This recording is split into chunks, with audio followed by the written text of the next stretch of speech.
408장 통일찬송가 466장 찬양하겠습니다. 408장 나 어느 곳에 있든지 찬양합니다.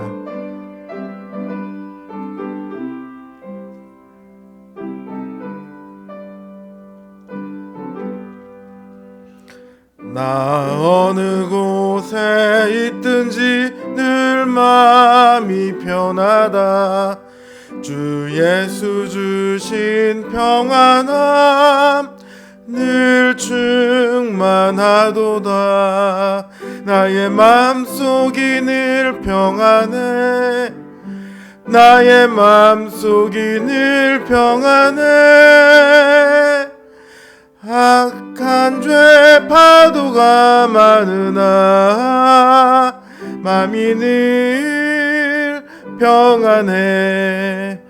내 맘에 솟는 영생수 한없이 흐르니 목마름 다시 없으며 늘 평안하도다. 나의 맘속이 늘 평안해. 나의 맘속이 늘 평안해. 악한 죄 파도가 많으나 맘이 늘 평안해. 참되신 주의 사랑을 영원치 못하네. 그 사랑 내 맘 여시고 소망을 주셨네. 나의 맘속이 늘 평안해. 나의 맘속이 늘 평안해.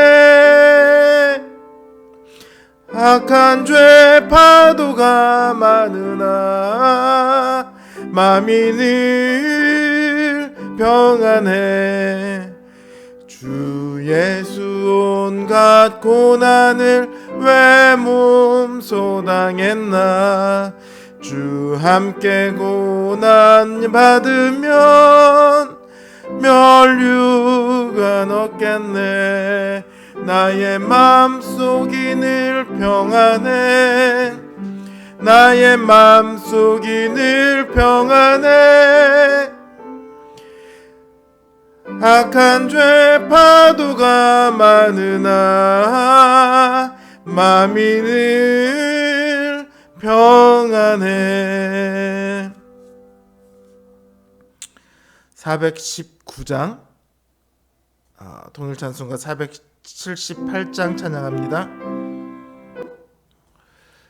419장 통일찬송가 478장 찬양합니다.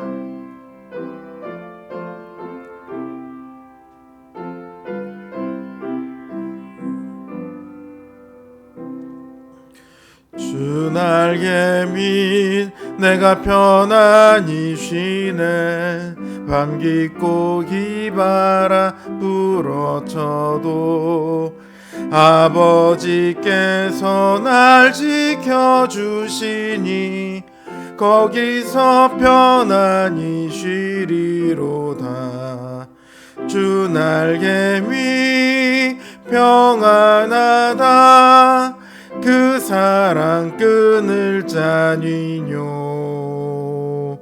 주 날개 밑 내 쉬는 영혼 영원히 거기서 살리. 주 날개 밑 나의 피난처 되니 거기서 쉬기를 원하노라. 세상이 나를 위로치 못하나 거기서 평화를 누리리라.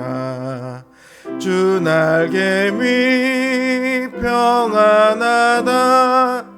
그 사랑 끊을 자니뇨. 주 날개 밑 내 쉬는 영혼 영원히 거기서 살리. 주 주 날개 밑 참된 기쁨이 있네. 고달픈 세상 길 가는 동안 나 거기 숨어 돌보심을 받고 영원한 안식을 얻으리라. 주 날개 밑 평안하다. 그 사랑 끊을 자니뇨. 주 날개 밑 내 쉬는 영혼 영원히 거기서 살리. 기도합니다. 하나님, 이 땅에 아무리 고통과 고난이 많을지라도 주님 안에서 우리가 평안을 누리며 안식을 누릴 수 있음을 믿습니다. 지금까지 우리를 평안케 하신 주님께서 또한 지금도 내일도 영원히 우리를 그 평안 가운데 거하게 하실 줄 믿습니다. 그리하여 우리가 오늘도 주님 앞에 나와 기도를 드립니다. 우리에게 수많은 문제가 있을지라도 주님 안에서 우리가 위로를 얻고 평안을 얻지 못할 것이 없사오니 주님, 그저 우리는 주님만을 의지하고 갈 뿐입니다. 이 시간도 우리가 주님을 의지하여 우리에게 닥쳐오는 모든 어려움을 이겨내기를 원합니다. 모든 고통을 이겨내기를 원합니다. 두려움 가운데, 두려워할 일들 가운데서, 고통받는 일 가운데에서 우리로 평안을 얻게 하시고 오히려 그 가운데에서 기뻐할 수 있는 큰 믿음을 우리에게 더해 주시옵소서. 예수님의 이름으로 기도드립니다. 아멘. 하나님 주신 말씀 열왕기하 6장 32절에서 7장 2절 말씀입니다. 열왕기하 6장 32절에서 7장 2절 말씀입니다. 제 성경 기준으로 구약 성경 571면에 있습니다.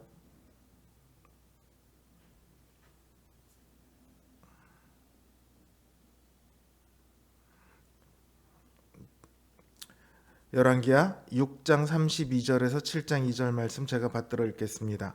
그때에 엘리사가 그의 집에 앉아 있고 장로들이 그와 함께 앉아 있는데 왕이 자기 처소에서 사람을 보냈더니 그 사자가 이르기 전에 엘리사가 장로들에게 이르되 너희는 이 살인한 자의 아들이 내 머리를 베려고 사람을 보내는 것을 보느냐. 너희는 보다가 사자가 오거든 문을 닫고 문 안에 들이지 말라. 그의 주인의 발소리가 그의 뒤에서 나지 아니하느냐 하고 무리와 말을 할 때 그 사자가 그에게 이르니라. 왕이 이르되 이 재앙이 여호와께로부터 나왔으니 어찌 더 여호와를 기다리리요. 엘리사가 이르되 여호와의 말씀을 들을지어다. 여호와께서 이르시되 내일 이맘때에 사마리아 성문에서 고운 밀가루 한 스아를 한 세겔로 매매하고 보리 두 스아를 한 세겔로 매매하리라 하셨느니라. 그때 왕이 그의 손에 의지하는 자 곧 한 장관이 하나님의 사람에게 대답하여 이르되 여호와께서 하늘에 창을 내신들 어찌 이런 일이 있으리요 하더라. 엘리사가 이르되 내가 내 눈으로 보리라. 그러나 그것을 먹지는 못하리라 하니라. 아멘.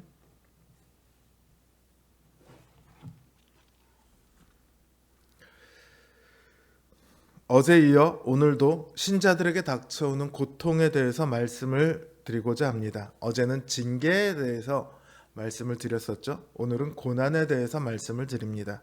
여기서 말하는 고난은 우리가 잘못한 것 없이 받는 그런 고난입니다. 성경에선 이런 고난을 두고 애매한 고난이라고 표현을 합니다. 왜 일어났는지 모른다는 뜻이죠. 사마리아는 지금 극심한 굶주림에 시달리고 있습니다. 자신들의 자녀를 잡아먹을 정도예요. 그런데 왕은 이 고통이 하나님 때문이라고 말합니다. 33절에서 이 재앙이 여호와께로부터 나왔으니 어찌 더 여호와를 기다리리요 하고 말하지 않습니까? 하나님께서는 이스라엘 왕과 이스라엘이 돌이키기를 원하셨습니다. 그러나 그들은 오히려 하나님께 모든 책임을 돌리고 하나님의 사람인 엘리사를 죽이려고 합니다. 하나님을 어떻게 할 수 없으니 엘리사를 잡으려고 하는 것이죠. 엘리사는 이제 죽을 상황에 처했습니다. 자, 이스라엘이야 굶주리고 있는 것이 자신들의 죄값을 받는다고 하지만 엘리사는 왜 죽어야 하죠? 엘리사가 하나님 앞에 죽어야 할 죄를 지었습니까? 엘리사가 하나님의 말씀을 거역한 일이 있습니까? 엘리사는 하나님께서 말씀하시는 대로 말했고 행하시는 대로 따랐습니다. 그런데 그 결과가 죽음입니다. 이해할 수 없는 일 아닙니까? 하나님 앞에 누구보다 순종했는데 그 대가가 죽음이래요. 이해할 수 없죠. 근데 그 일이, 이해할 수 없는 일이 엘리사에게만 일어나는 것이 아니라 우리 신자들에게도 일어납니다. 세상은 교회를 미워해요. 신자를 미워합니다. 왜냐하면 자신들과 다르거든요. 다를 뿐만 아니라 세상이 잘못되었다고 말하거든요. 그리고 세상에 속하지 않거든요. 세상과 구별되어서 신자들만의 길을 따로 가요. 요즘 말로 하자면, 요즘 막 한참 시끄럽죠? 무슨 이적단체 같은 거예요. 그 명칭이 종북좌파건 내란 동조 세력이건 어쨌든 간에 우리를 이롭게 하는 사람이 아니라 적을 이롭게 하는 사람이라는 거예요. 가만 내버려두면 안 되는 존재인 거죠. 세상은 교회를 이렇게 봐요. 그래서 미워합니다.